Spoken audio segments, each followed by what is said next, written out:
మన శాసనసభ్యులన్న చింతా ప్రభాకర్ గారికి, సంగారెడ్డి శాసనసభ్యులు, అదేవిధంగా గౌరవనీయులు మన జైరాబాద్ శాసనసభ్యులన్న మాణిక్యరావు గారికి, సోదరులు మన మాజీ శాసనసభ్యులు ఆందోళన క్రాంతి కుమార్ గారికి, పత్రికా మిత్రులకు మీ అందరికీ పేరు పేరున నా హృదయపూర్వక నమస్కారాలు తెలియజేస్తూ, మరి నిన్న గౌరవ ముఖ్యమంత్రి గారు సంగారెడ్డి జిల్లాకు వచ్చినటువంటి మాటల్ని బీఆర్ఎస్ పార్టీ పక్షాన తీవ్రంగా ఖండిస్తూ ఉన్నాం.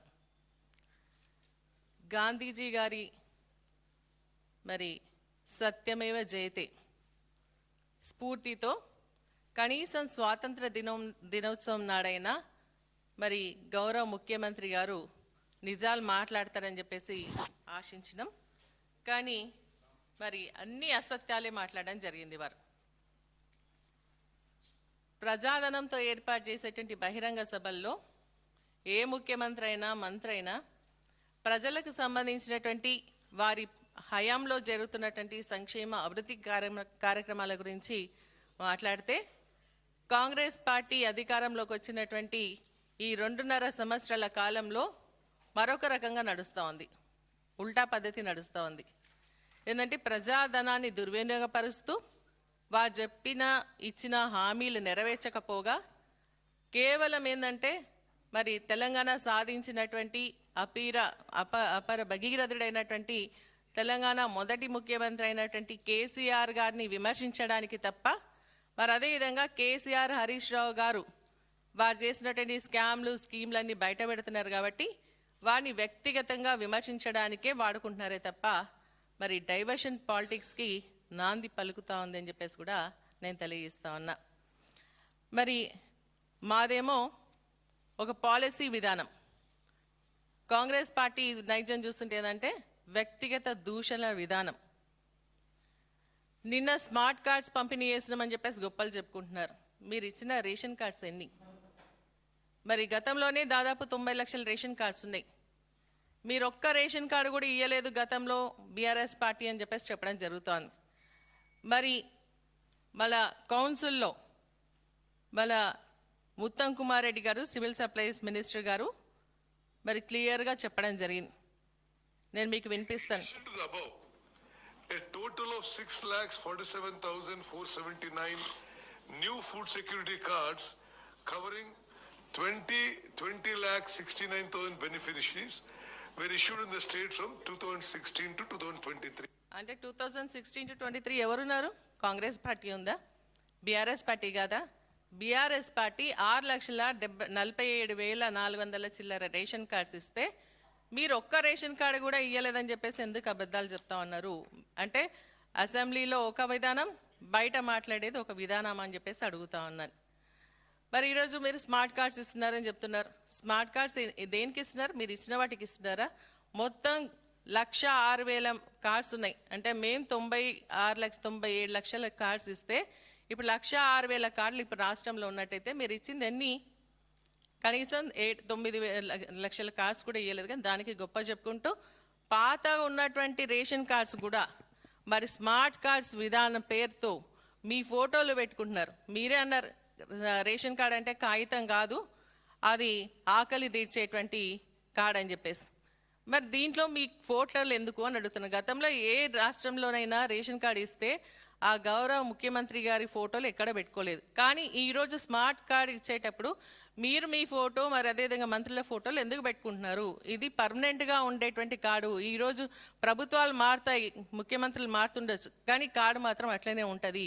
మీరు ఈ పద్ధతి కరెక్ట్ కాదు, మీ సొంత డబ్బా కొట్టుకోవడానికే ఈ రేషన్ కార్డులు ఇస్తున్నారని చెప్పేసి స్పష్టంగా నేను తెలియజేస్తా ఉన్నా. మరి అదేవిధంగా మరి మీరు ఎప్పుడైనా సన్నబియ్యం ఇవ్వాలన్న ఆలోచన ఉందా అని చెప్పేసి అడుగుతున్నారు.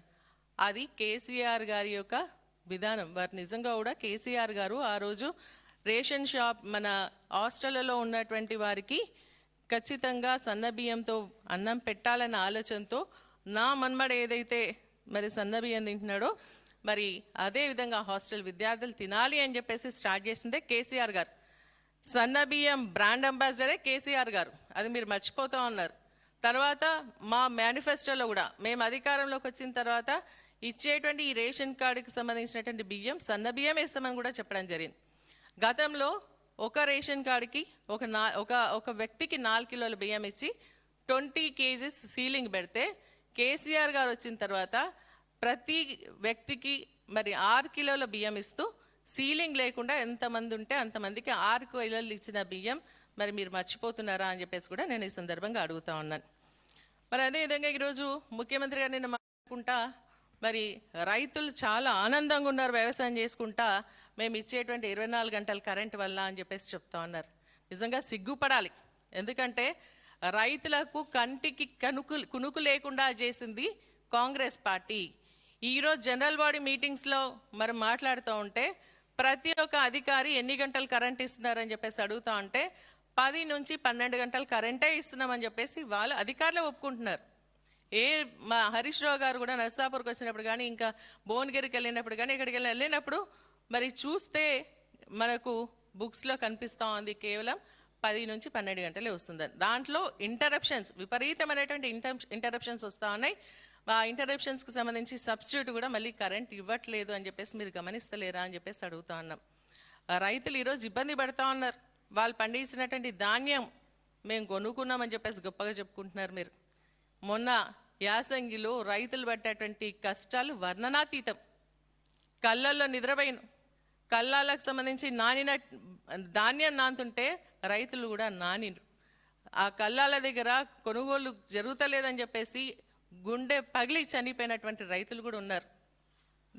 దానికోసమా రైతులు సంతోషంగా ఉన్నారని చెప్తా ఉన్నారు మీరు. మరి అదేవిధంగా రైతులకు మరి ఇండ్లలో కూడా రెప్పపాటు కరెంటు పోకుండా కేసీఆర్ గారి హయాంలో సప్లై చేస్తే ఈరోజు మరి బోనాల పండుగ నేను ఊరికి వెళ్తే అక్కడ ఉన్నటువంటి మన గ్రామస్తులు చెప్తా ఉన్నారు 1 గంటలో కనీసం 5-6 సార్లు పోతా ఉంది. మరి అది కూడా లో వోల్టేజ్తో వస్తుంది. మీరేమో గృహజ్యోతి 200 యూనిట్లు ఫ్రీ కరెంట్ అంటున్నారు. మీరు నాణ్యమైనటువంటి కరెంట్ సప్లైయే చేస్తలేరు. మరి ఇంకా 200 యూనిట్లు రాకపోతే ఇంకేం వస్తుంది అని చెప్పేసి నేను ఈ సందర్భంగా ప్రశ్నిస్తూ ఉన్నాను. మరి అదేవిధంగా రైతులకు రైతు భరోసా ఇచ్చినామని గొప్పగా చెప్పుకుంటున్నారు. కేసీఆర్ గారు 2 సంవత్సరంలో ఇచ్చినటువంటి రైతు బంధు కంటే మీ భరోసా ఏమి ఎక్కువ కాదు. దానికి కూడా 15,000 కోట్ల రూపాయలు గండి కొట్టిందే తప్ప మరి మీరు రైతు భరోసా ఇచ్చింది లేదు. పెంచి ఇచ్చినామని చెప్పేసి దేవుని మీద ఓట్లు పెట్టుకుంటున్నారు. మీరు ఆ రోజు మేనిఫెస్టోలో ఏం చెప్పిండ్రు? రైతు బంధు 15,000 రూపాయలు ఇస్తామన్నారు. రైతు కూలీలకు కౌలు రైతులకు కూడా 12,000 రూపాయలు ఇస్తామన్నారు. ఎక్కడ ఇచ్చిందని చెప్పేసి ఈ సందర్భంగా నేను ప్రశ్నిస్తా ఉన్నాను. దానికోసమా రైతులు సంతోషంగా ఉన్నారని చెప్పేసి నేను అడుగుతా ఉన్నాను. ఈరోజు రైతులకు సంబంధించి మరి బోనస్ ఇస్తున్నామన్నారు. అదొక బోగస్. ఇంతవరకు బోనస్ ఒక్క రైతు కూడా సక్రమంగా రాలేదన్న విషయం మీకు తెలియదా అని చెప్పేసి అడుగుతా ఉన్నాను. మరి దానికి వడ్లకు సంబంధించి ఈ వెరైటీ పెట్టాలి, ఆ వెరైటీ పెట్టాలని చెప్పేసి నానా ఆంక్షలు పెట్టి ఈరోజు రైతులను ఇబ్బంది పెడుతుంది మీరు కాదా అని చెప్పేసి కూడా నేను ఈ సందర్భంగా అడుగుతా ఉన్నాను. కేసీఆర్ గారు ఉన్నప్పుడు యూరియా ఎరువులు ఏవైతే ఉన్నాయో అవి ఆటో ఆయనకు పైసలు ఇచ్చేస్తే తీసుకొచ్చి ఇంటి దగ్గర పొలం దగ్గర వేసినటువంటి సందర్భం ఉంటే ఈరోజు యాప్ తీసుకొచ్చి ఆ యాప్ ద్వారా మరి చిన్న సన్నకారు రైతులు యూరియా బుక్ చేసుకున్నటువంటి సందర్భం. రాష్ట్ర ప్రభుత్వం ఇట్లా చేస్తుంది ఈ యాప్ల ద్వారా రైతులు ఇబ్బంది పడుతుంటే కేంద్రంలో ఉన్నటువంటి కేంద్ర ప్రభుత్వం ఇంకొక కొత్త యాప్ తీసుకొచ్చింది. రాష్ట్ర ప్రభుత్వం యాప్ పక్కకు పోయింది, ఇప్పుడు కేంద్ర ప్రభుత్వం యాప్ వస్తుంది. దీని ద్వారా రైతులు రిజిస్ట్రేషన్ చేసుకోవాలా. దీనికి సంబంధించి జిల్లా యాజ్ ఎ యూనిట్గా తీసుకోవడం వల్ల కనీసం ఒక 5 నిమిషాలు కూడా యూరియా కానీ డిఏపి కానీ ఏవి కూడా అందుబాటులో లేకుండా పోతా ఉన్నాయి. చిన్న డబ్బా మొన్న నేను మా నర్సాపూర్లో చూసుకుంటే నిజంగా బాధాకరం. రంగంపేట విలేజ్కి సంబంధించి ఒక రైతు ఒక అటెండర్ కాలు మొక్తా ఉన్నాడు. నాకు ఒక్క సంచి ఎరువు ఇప్పియండి, నా పొలం ఎండిపోతుంది, యూరియా ఇయ్యకపోతే ఎర్రబడిపోతుంది అని చెప్పేసి కాలు మొక్తా ఉన్నాడు. నేను మండల్ మీటింగ్కి పోతే ఒక రైతు నా దగ్గర చిన్న ఫోన్ ఉందమ్మా, నేను యూరియా బుక్ చేసుకోలేకపోతున్నాం, ఏమైనా చేయండి నాకు యూరియా ఇప్పియండి అని చెప్పేసి అడుగుతా ఉన్నారు. దీనికోసమా రైతులు సంతోషంగా ఉన్నారని చెప్పేసి మాట్లాడుతూ ఉన్నారని చెప్పేసి అడుగుతా ఉన్నా. నిజంగా ఇది బాధ, మరి చెప్పుకోలేనటువంటి బాధ మరి ఈరోజు రైతులంతా కూడా అనుభవిస్తున్నారని చెప్పేసి కూడా నేను ఈ సందర్భంగా తెలియజేస్తా ఉన్నా. మరి ఇంకోటి, నిరుద్యోగులకు నేను ఏదో చేసేసిన 70,000 ఉద్యోగాలు ఇచ్చేసిన అని చెప్తున్నారు. నిజంగా బాధపడాలి. ఈరోజు నిజంగా కూడా మీరు అన్ని ఉద్యోగాలు ఇచ్చినట్టయితే అశోక్ నగర్లో మరి నిరుద్యోగ యువత ఎందుకు ధర్నా చేస్తుంది, వాళ్ళు ఎందుకు నిర్బంధిస్తూ ఉన్నారు మీరు? ఆ రోజు ఎన్నికల సమయంలో 2 లక్షల ఉద్యోగాలు ఇస్తామని చెప్పేసి హామీ ఇవ్వలేదా? నిరుద్యోగ యువతకు 4,000 రూపాయల మన నిరుద్యోగ భృతి ఇస్తామని చెప్పేసి చెప్పలేదా? అదేవిధంగా మనకి జాబ్ క్యాలెండర్ ఇస్తామని చెప్పేసి మీరు ఒప్పుకోలేదా? అవన్నీ ఏమైనాయని చెప్పేసి ఈ సందర్భంగా అడుగుతా ఉన్నారు. మరి అదేవిధంగా యువకుల కోసం స్కిల్ డెవలప్మెంట్ అంటున్నారు. మీరు రాజీవ్ యువ వికాసం ద్వారా మరి వాళ్ళకి లోన్స్ ఇప్పిస్తామన్నారు. 50,000 నుంచి మరి అన్లిమిటెడ్గా లోన్ ఇస్తాం యువకులకు అని చెప్పేసి చెప్పింది. ఏమైంది? అవి కాగితాలకే పరిమితం అయిపోయినాయి. పాపం నిరుద్యోగ యువత ఏదో లోన్ అనే పెట్టుకొని బతుకుతాను, పబ్లిక్ నోటిఫికేషన్స్ వస్తలేవు గవర్నమెంట్ నుంచి అని చెప్పేసి అనుకొని దానికోసం దరఖాస్తు చేస్తే దానికి నానా ఆంక్షలు. అప్లికేషన్ ఫామ్ పెట్టుకోవాలి, ఆన్లైన్లో సర్టిఫికేట్లు తెచ్చి ఇవ్వాలా, తర్వాత మళ్ళీ దానికి సంబంధించి ఏమంటున్నా సిబిల్ స్కోర్ ఉంటేనే లోన్ ఇస్తారంట. మరి ఇంకా మీరు లోన్ ఇచ్చేది ఏంది? మామూలుగా కూడా పోతే కూడా సిబిల్ స్కోర్ ఉంటేనే లోన్ ఇస్తారు. మరి ప్రభుత్వం ఇంకా ప్రత్యేకంగా ఇచ్చే లోన్ ఏంటి? దానికైనా మోక్షం వచ్చిందా అంటే ఇంతవరకు మోక్షం లేదని చెప్పేసి కూడా నేను ఈ సందర్భంగా తెలియజేస్తున్నాను. విద్యార్థుల జీవితాలతో ఆడుకుంటున్నారు, మీరు గొప్పగా చెప్పుకుంటున్నారు. మరి ఈరోజు స్కాలర్షిప్లు ఇయ్యక దాదాపు 30 లక్షల మంది మరి విద్యార్థులు బాధపడుతూ ఉన్నారు. స్కాలర్షిప్లు మీరు ఇవ్వకపోవడం వల్ల వాళ్ళ సర్టిఫికేట్లు కాలేజీలనే ఉన్నాయి. అవి వస్తే వాళ్ళకు ఉద్యోగ అవకాశాలు వచ్చినా ఈ సర్టిఫికేట్ లేకపోవడం వల్ల వారు ఉద్యోగ అవకాశాలు కూడా కోల్పోతూ ఉన్నారు అని చెప్పేసి కూడా నేను ఈ సందర్భంగా తెలియజేస్తా ఉన్నాను. మరి అదేవిధంగా హాస్టల్లో ఉన్నటువంటి విద్యార్థులను కూడా సరైనటువంటి భోజనాలు లేక ఈరోజు కలుషిత ఆహారం తిని చనిపోయినటువంటి సందర్భాలను కూడా నేను గుర్తు చేస్తూ ఉన్నాను. మరి అదేవిధంగా రేవంత్ రెడ్డి గారు చెప్తా ఉన్నారు ఏంటంటే, ఈ రేవంత్ అన్న మాట ఇస్తే మరి నిలబెట్టుకుంటాడు తప్పదని చెప్పేసి అంటున్నాడు. మరి నేను అడుగుతా ఉన్నాను, మా మెదక్ జిల్లాలోనే సిగాచి కంపెనీ, ఒక సిగాచి అనే కంపెనీలో బ్లాస్ట్ అయితే అందులో ఉన్నటువంటి ఉద్యోగస్తులు చనిపోతే వారికి 1 కోటి రూపాయలు ఇస్తానని చెప్పేసి సంవత్సరంన్నర దాటుతుంది, ఇంకా ఎందుకు ఇస్తలేరంట. మరి ఇప్పుడు మాట తప్పినట్ట, నా మాట నిలబెట్టుకున్నారా అని చెప్పేసి అడుగుతా అన్నారు. దానికి సంబంధించినటువంటి కుటుంబాలు మరి ఇటు అధికారుల చుట్టూ కోర్టు చుట్టూ తిరుగుతూ ఉంటే కూడా ఇంకా వారికి ఇయ్యలేదు అని చెప్పేసి కూడా నేను గుర్తు చేస్తూ అన్నారు. మరి అదేవిధంగా ఆడపిల్లలకు స్కూటీ ఇస్తామన్నారు, నిలబెట్టుకున్నారా మీ మాట? ఎస్హెచ్జి మహిళలకు వడ్డీ లేని రుణాలు ఇస్తున్నారు, మరి ఇచ్చిండ్రా? మీ మాట నిలబెట్టుకున్నారా? పెన్షన్స్ పెంచుతామన్నారు, మరి ఆ పెన్షన్స్ పెంచిండ్రా? మరి నిలబెట్టుకున్నారా అని అడుగుతా ఉన్నాను. కళ్యాణ లక్ష్మి షాదీ ముబారక్కి మీరు తులం బంగారం ఇస్తామన్నారు, ఇప్పుడు ఉన్న పథకానికి మోసం తెచ్చేటువంటి పరిస్థితి ఇచ్చింది.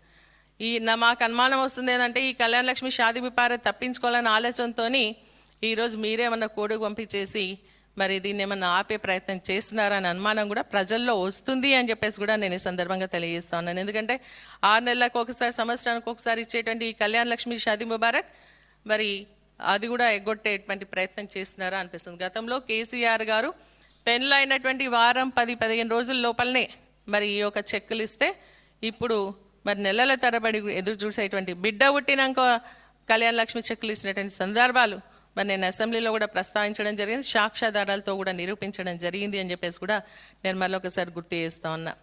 మా మెదక్ జిల్లాలో వరదలు వచ్చినాయి, మరి మొత్తం కూడా కొట్టుకుపోయినాయి, రోడ్లు కొట్టుకుపోయినాయి, చెరువులు కుంటలు ఇవన్నీ కూడా కొట్టుకపోతే ఆ రోజు ముఖ్యమంత్రి గారు మెదక్ జిల్లా హెడ్ క్వార్టర్కి వచ్చి మరి అక్కడ సమావేశం నిర్వహించి నేను ఎన్ని డబ్బులైనా ఇచ్చేస్తా అని చెప్పి, ఇంతవరకు 1 రూపాయి అయినా మీరు ఇచ్చిండ్రా అని చెప్పేసి అడుగుతా ఉన్నాను. రోడ్లన్నీ కూడా ఖరాబ్ అయిపోయినాయి, ఇంతవరకు రిపేర్ చేసేటువంటి పరిస్థితి లేదు. ఆ రోడ్లపైన వెళ్తూ ఉంటే ఈరోజు యాక్సిడెంట్ అయి చనిపోయేటువంటి పరిస్థితి ఉంది. మీరు మాట నిలబెట్టుకున్నారా అని చెప్పేసి సందర్భంగా అడుగుతా ఉన్నాను.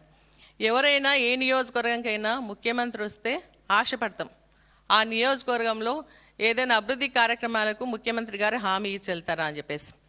మరి మన జహీరాబాద్ ఎమ్మెల్యే గారు పాపం ఆ రోజు వస్తే మరి పోయి చాలా రిప్రజెంటేషన్స్ ఇచ్చింది. ఆ రోజు ఇచ్చినటువంటి హామీలు కమిటీ వేస్తే చూస్తానని చెప్పేసి ఇంతవరకు 1 రూపాయి ఇవ్వలే. నిన్న సంగారెడ్డి కూడా వస్తే మెదక్ జిల్లాకి ఏమన్నా ఇస్తారేమో అని చెప్పేసి ఆలోచనతో మేము ఉన్నాం. కానీ ఉట్టి వ్యక్తిగత విమర్శలు, కేసీఆర్ గారిని హరీష్ రావు గారిని తిట్టడమే తప్ప మరి ఒక్క కొత్త వర్క్ అయినా శాంక్షన్ చేసిందా అని చెప్పేసి అడుగుతున్నాను. గతంలో మరి కేసీఆర్ గారి అధ్యక్షతన మరి హరీష్ రావు గారి ఆధ్వర్యంలో మన మెదక్ జిల్లాకు సంబంధించినటువంటి సింగూర్ ఏదైతే ఉందో అది మెదక్ జిల్లాకే కేటాయించాలని చెప్పేసి కేసీఆర్ ఒక నిర్ణయం తీసుకోవడం జరిగింది. ఈరోజు ఈ గవర్నమెంట్ వచ్చిన తర్వాత దాంట్లో నీళ్లను కూడా మరి వదిలేసి రిపేర్స్ పేరు మీద మరి ఈరోజు రైతులకు నీళ్లు లేకుండా చేయడం జరిగింది, ఇరిగేషన్స్ అని చెప్పేసి నేను గుర్తు చేస్తా ఉన్నా. అంతేకాకుండా మిషన్ భగీరథ ద్వారా ఇంటింటికి నల్లా కనెక్షన్ ఇచ్చి తాగునీరు అందిస్తే కనీసం ఆ మెయింటెనెన్స్ కూడా లేక ఈరోజు నీళ్ళు వదిలేసి నీళ్ళు కూడా రానేటువంటి పరిస్థితి ఈరోజు కల్పిస్తూ ఉన్నారు. మరి అదేవిధంగా బసవేశ్వర ప్రాజెక్ట్ మరి దానికి సంబంధించి కూడా నిధులు ఇయ్యక దాన్ని కూడా మరి నిర్వీర్యపరుస్తున్నటువంటి పరిస్థితి మనకు కనిపిస్తూ ఉందని చెప్పేసి కూడా నేను ఈ సందర్భంగా తెలియజేస్తూ ఉన్నాను.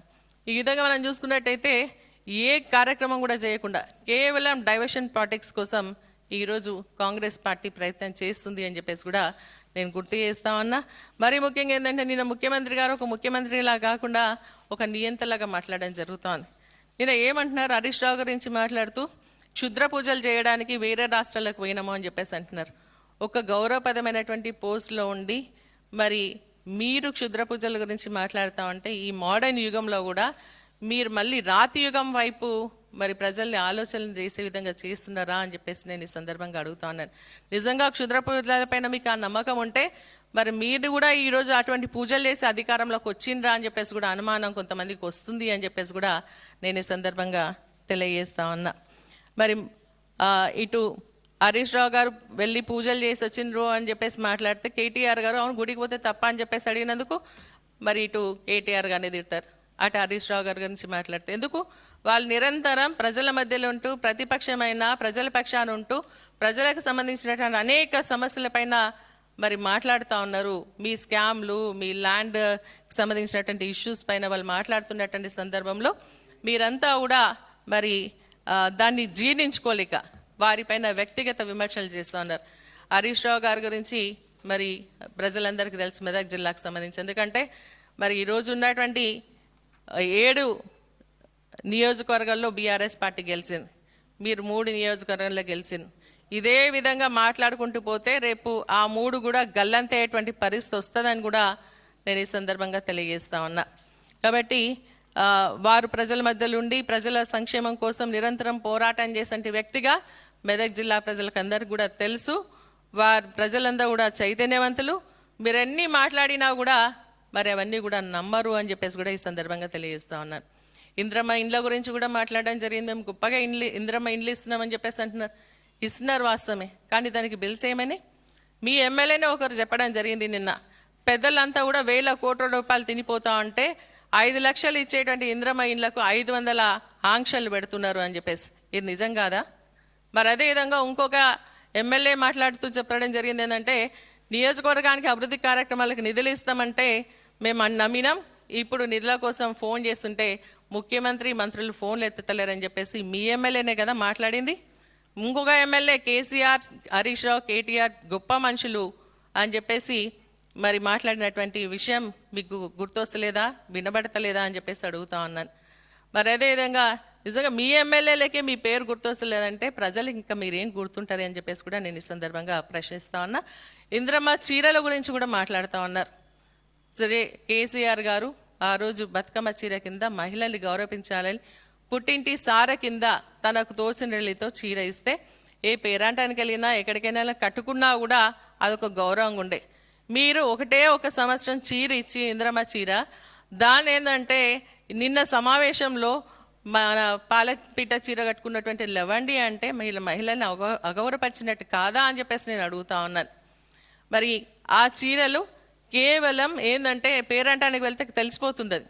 కాబట్టి ఓన్లీ సీఎం మీటింగ్లకు కానీ లేదంటే ఎస్హెచ్జి మీటింగ్లకే కట్టుకుంటున్నారే తప్ప మరి మహిళలు అగౌరవపరిచే విధంగా మాట్లాడొద్దని కూడా నేను ఈ సందర్భంగా తెలియజేస్తా ఉన్నా. కాబట్టి నేను మీ అందరికీ నేను ప్రజల అంటే మెదక్ జిల్లా నియోజకవర్గానికి మన సంగారెడ్డి నియోజకవర్గానికి సంబంధించి మన శాసనసభ్యులు గారు ఉన్నారు.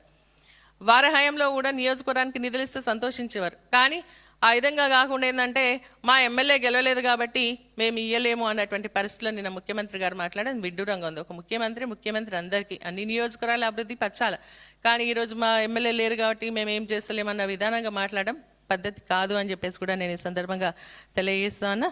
మరి ఈరోజు నిజంగా మన 420 హామీలు, అదేవిధంగా మన 6 గ్యారంటీలు ఇయ్యలేక ఇటు మహిళలకు స్కూటీ 2500 ఇయ్యలేదు, అదేవిధంగా గ్యాస్ సబ్సిడీ వస్తలేదు, మా ఆడపిల్లలకు స్కూటీలు వస్తలేవు, ఇటు స్కాలర్షిప్లు వస్తలేవు, నిరుద్యోగ వృద్ధి వస్తలేదు, నిరుద్యోగ యువతకు సంబంధించినటువంటి జాబ్ క్యాలెండర్ లేదు, 2 లక్షల ఉద్యోగాలు లేవు. అదేవిధంగా మనకి ఇంకా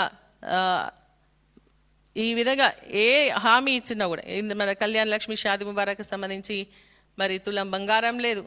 ఏది ఆలోచన చేసినా కూడా ఈరోజు ఈ ప్రభుత్వం అన్నిట్లో ఫెయిల్ అయింది. కాబట్టి డైవర్ట్ చేయాలన్న ఆలోచనతో, ప్రజల మనసును డైవర్ట్ చేయాలన్న ఆలోచనతోనే ఈరోజు వ్యక్తిగతంగా కేసీఆర్ గారిని, హరీష్ రావు గారిని, కేటీఆర్ గారిని తిడితే మరి మా పబ్బం గడుపుకోవచ్చు ఆ పూటకు అని చెప్పేసి అనే విధానంగా మీరు పోతున్నటువంటి విధానాన్ని ప్రజలు గమనిస్తూ ఉన్నారు. తప్పకుండా రేపు పొద్దున జరిగేటువంటి ఎన్నికల్లో కేసీఆర్ గారి నాయకత్వంలో మళ్ళీ బీఆర్ఎస్ పార్టీ రావడం ఖాయం అనేది స్పష్టంగా అర్థమవుతుంది. కాబట్టి మీ ఎమ్మెల్యేలే మీకు వ్యతిరేకంగా మాట్లాడుతున్నారు కాబట్టి ఫ్రస్ట్రేషన్లో మాట్లాడుతున్నట్టుగా ఉంది కాంగ్రెస్ పార్టీ విధానం అని చెప్పేసి కూడా మరొకసారి తెలియజేస్తూ మరి ఇప్పుడు మన క్రాంతి కుమార్ గారు మాట్లాడతారు అన్న లాస్ట్